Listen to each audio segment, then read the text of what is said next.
Namaskar. Hearty welcome to all knowledge seekers to my channel. This is Dr. Madhusudan Rao Kadapa. In this session, I am going to explain the initial basic feasible solution to a transportation problem. First, let me explain what is a transportation problem. See, if we consider a FMCG company, a fast moving consumer goods manufacturing company,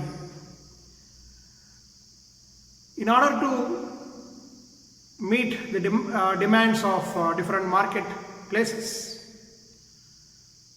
as well in order to supply the required quantities from nearest locations, these companies will usually have manufacturing units at different places in proximity to the markets, and accordingly it will have warehouses, and all the products produced in different manufacturing units will be transshipped to warehouses from where the products will be distributed to the marketplaces. Now here also we have a simple problem where there are four sources, say, designated as origin, and four destinations, maybe warehouses. These two need not be equal. The number of sources need not be equal to number of destinations. And here we have a cost matrix. Now, suppose if we consider the source A, from A we can supply to any of these warehouses, but the cost of transportation varies, that is 7,255. Now the cost of transportation per unit, that unit may be a single piece or 100 or 1000 accordingly, and these values may also be representing rupees, hundreds, lakhs, like that. Now the cost of transportation from each source to different destinations vary, which depends on the distance traveled. That means the cost of transportation is directly proportional to distance traveled. So accordingly these costs will be arrived. Now we have for four sources and four destinations, this is the cost matrix. And here we have a column representing capacities. Now these four sources A, B, C and D have capacity of producing 30, 15, 10, 20 units. And here we have a row representing demands. Demand for first, second, third and fourth marketplace, or you may call warehouse, whatever it is. 20, 25, 15, 15. When we sum up the demands and capacities, here 30, 15, 10, 20, the total is 75. Coming to demand, it is 20, 25, 15, 15, which is 75. If the total demand equal to total capacity or supply, you may call, then the transportation problem is said to be balanced. In some cases we may get unbalanced matrix also, like this, where the demand, the total demand may not be equal to total capacity or supply. In such case, accordingly, that means if capacity is less, we have to add a dummy source. If demand is less, we have to add a dummy column to make the table a balanced one. That is the first point we have to note, whether the given transportation problem is balanced or not. If it is balanced, we can proceed, or if it is unbalanced, we have to balance it by adding a dummy source or a dummy destination. to make the total capacity equal to total demand. Now, coming to the initial basic feasible solution to a transportation problem. This problem is solved in two phases. In phase 1, we will find out the initial basic feasible solution. In phase 2, we will find out the optimal final solution. So in order to find out the initial basic feasible solution, there are three different methods. First one is northwest corner method, and second method is least cost method, and third one is Vogel approximation method. Now I will explain how the initial basic feasible solution is obtained using these three different methods. First, let us take a table.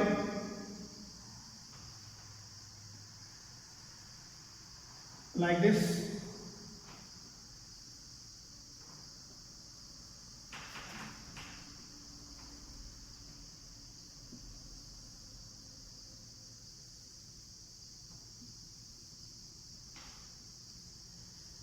Now I will post these costs at the top right corner of each cell, like 7, 2, 5, 5.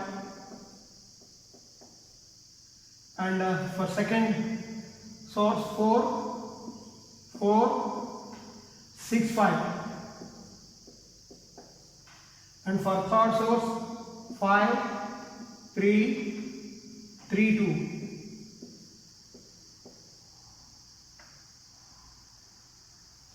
Next for fourth source 4, 1, 4, 2.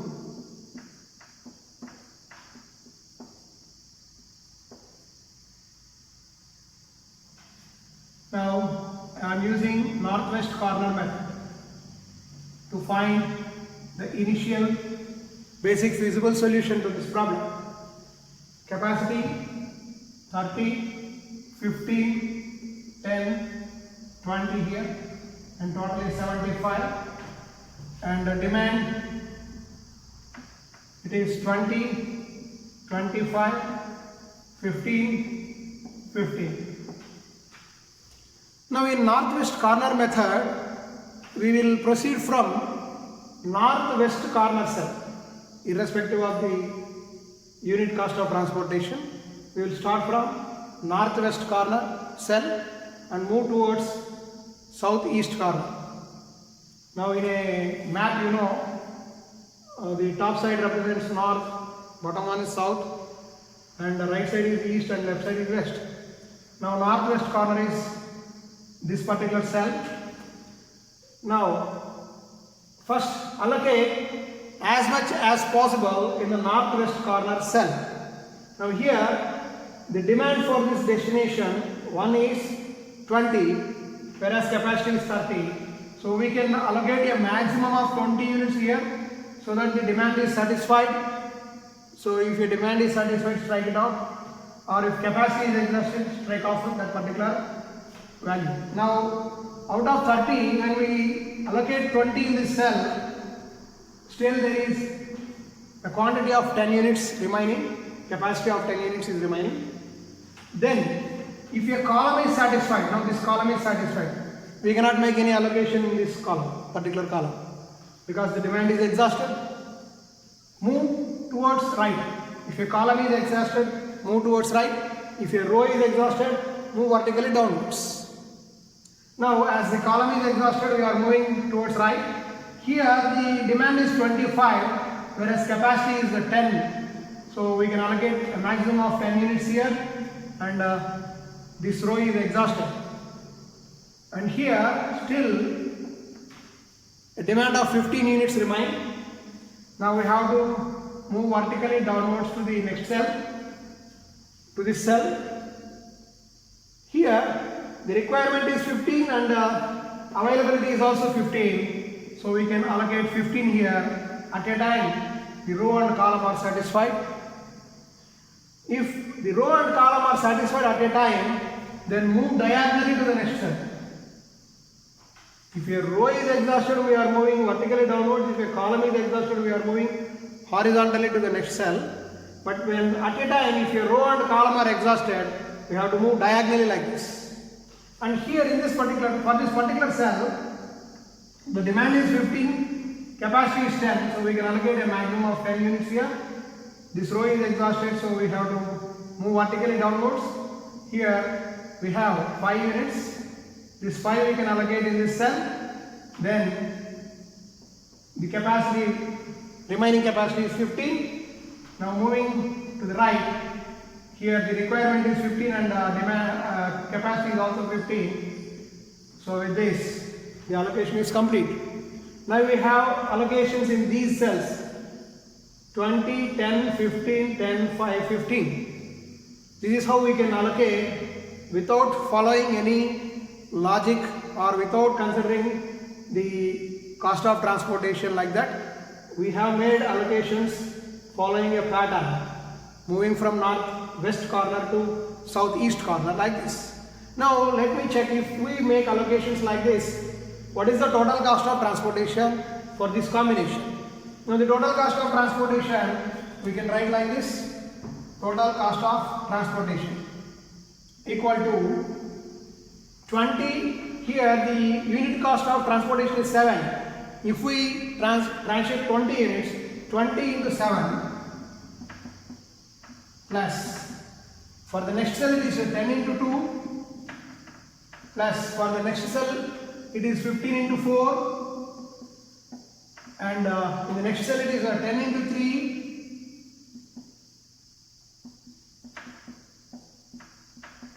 for the next cell it is 5 into 4, and for the last cell it is 15 into 2. Now the total cost equal to 140 plus 10 into 2 20 plus 15 into 4 60 plus 10 into 3 30 plus 5 into 4 20 plus 15 into 2 30. Now the total cost is 140, 160, 220, 250, 270, 300. Maybe rupees or thousands or lakhs.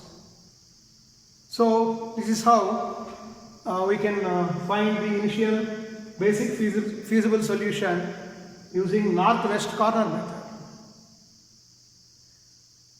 Next, within few seconds I will come back, make a fresh table to explain the other method called least cost method. Yeah. Now for least cost method, here the criteria for allocation is to select the cell associated with the least unit cost of transportation and assign as much as possible in that cell. Then adjust the quantities like demand and supply and proceed until all the allocations are complete. This is the procedure. Now 30, 15, 10, 20 and the demand is 20, 25, 15, 15. Now the least cost is associated with this particular cell. Here the demand for this column is 25 whereas capacity is 20. We can allocate a maximum of 20 units here. So the capacity is exhausted in this particular row. Next, among the remaining values, 2, 2. These two are independent cells, so we can consider any one of them first. Here, if you select this one, we have 5 units which can be supplied from source A. If we select this one, the demand is 15 whereas capacity is 10. So we can allocate 10 here. This row is gone. Now last row, third row, both the rows exhausted. Now among the remaining values, 2 is the Next, least cost. Here we can allocate 5 units. So this column is satisfied, and here we have 25 units left.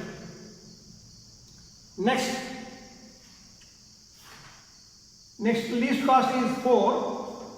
Here we have 2 such cells. If we select this one, this column is exhausted, so we can select this one. Here we can allocate 15 units, and this row is also exhausted. Now remaining quantities. Next one is 5. Next least cost. Here we can allocate 15. So 10 units remain. Here we can allocate 5 units remain, and here we can allocate 5, remaining 5 units here. So the allocation is complete. 1, 2, 3, 4, 5, 6 cells. Now the total cost of transportation as per this allocation, because here we have considered the cost of transportation also. In the earlier allocation in northwest corner method, we didn't consider the cost of transportation, unit cost of transportation, but here we have considered the unit cost of transportation, and we started with the least cost cell and moved towards somewhat higher cost cells. Now let us calculate the total cost of transportation as per this allocation. It is 5 into 7 plus 5 into 2 plus 15 into 5 plus 5 into 5 plus 15 into 4 plus 10 into 2 plus 15 into 4, 20 into 1. So 5 into 7, 5 into 2, 15 into 5, 5 into 5, 15 into 4, 10 into 2, 20 into 1. Now the total cost is 35 plus 10 plus 75 plus 25 plus 60 plus 20 plus 20. Now the total cost equal to 45, 120, 145, 205 and 245. So the total cost of transportation as per this allocation is 245. Earlier we got somewhat higher value. So from method to method there is some difference in the cells where the allocations were made.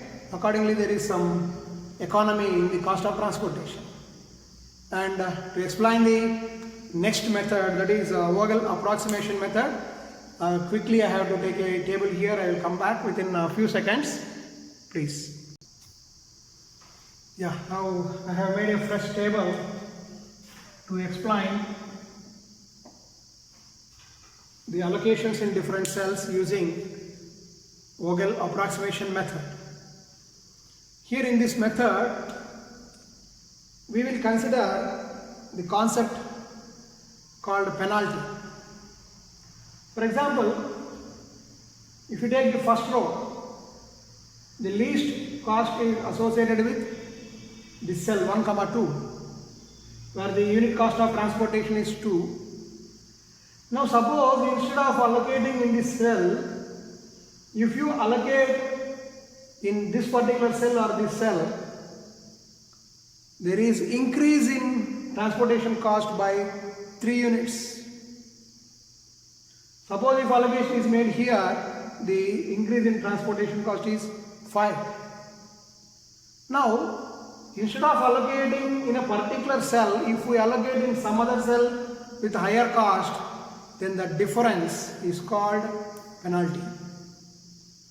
Now we will calculate penalty for each row and each column, and write down the penalties to the right here, to the right side of this table, and for columns below these values. demands. And we will always select the cell associated with highest penalty. That means the row or column associated with highest penalty, because if any misallocation is done in that particular row or column, the cost of transportation will increase. In order to avoid that, we will select the row or column associated with highest penalty every time, and in that particular row or column we will select that particular cell for which the cost of transportation is minimum or least, you may call, and we will make allocation in that particular cell. So this is how we will proceed. Now we will write down quickly the penalties. Here in first row, the least is 2 and next higher value is 5. So the penalty is 3. For second row, it is 4 and 4, 0. Because we have two cells. So we can allocate here or here. There is a choice, that's why the penalty is 0 here. 2 and 3, penalty is 1. 1 and 2, penalty is 1. So the difference between the least value and next higher value is penalty. Similarly, for first column it is 4 and 4, 0. Second column 1 and 2, the difference is 1. For third column it is 3 and 4, difference is 1. For fourth column it is 2 and 2, difference is 0. Now the highest penalty is associated with first row. So we have to select this row for allocation. You have to select the first row for allocation. In this first row, the least cost is associated with this particular cell, where we can allocate a maximum of 25 units here, because the demand is 25 and capacity is 30. Now 5 units remain. Now this column is exhausted, so we need not consider this column for further calculations. Next, again we have to proceed in the same way. For first column the difference is 0 again. Second column we need not consider because it is satisfied. In third column the difference is 1, and fourth column it is 0. And coming to the first row, now this is gone, so 5 and 5, the difference is 0.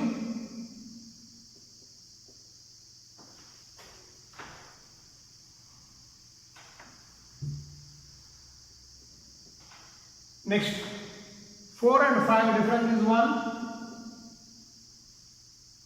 2 and 3, difference is 1.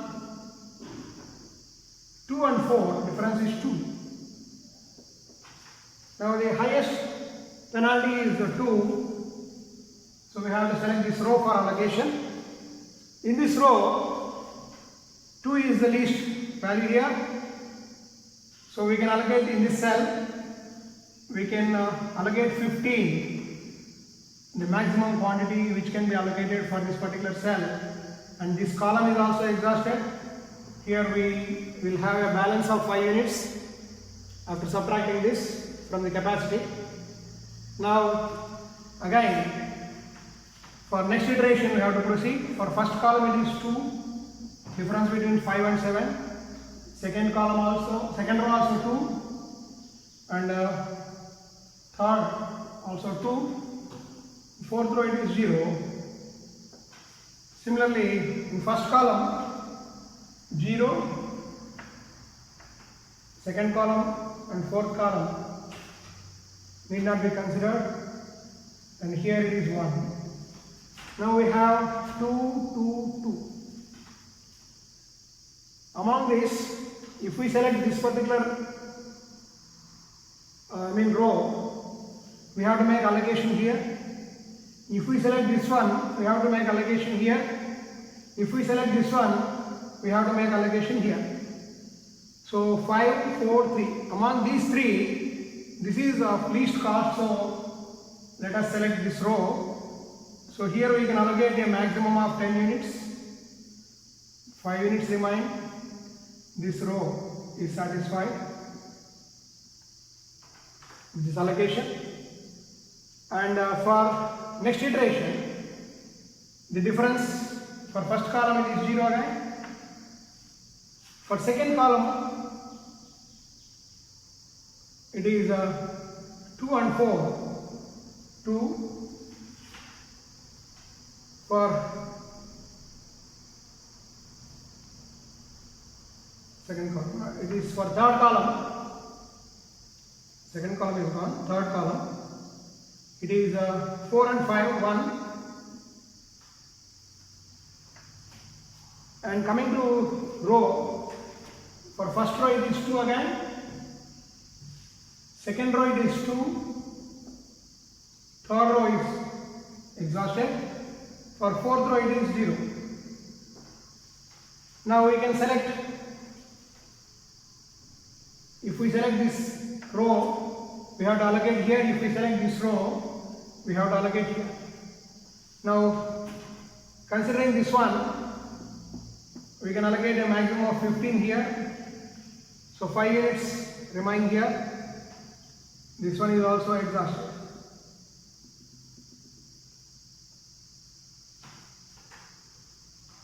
Now, we have 2 cells here and 2 cells here. For next iteration, the difference here it is 3, 4 and 7. Second column is exhausted. For third column it is 1. For fourth column we are not considering. Similarly, for first row it is 2. Second and third rows exhausted. For fourth row it is 0. Now we can allocate in this particular column because the penalty is higher.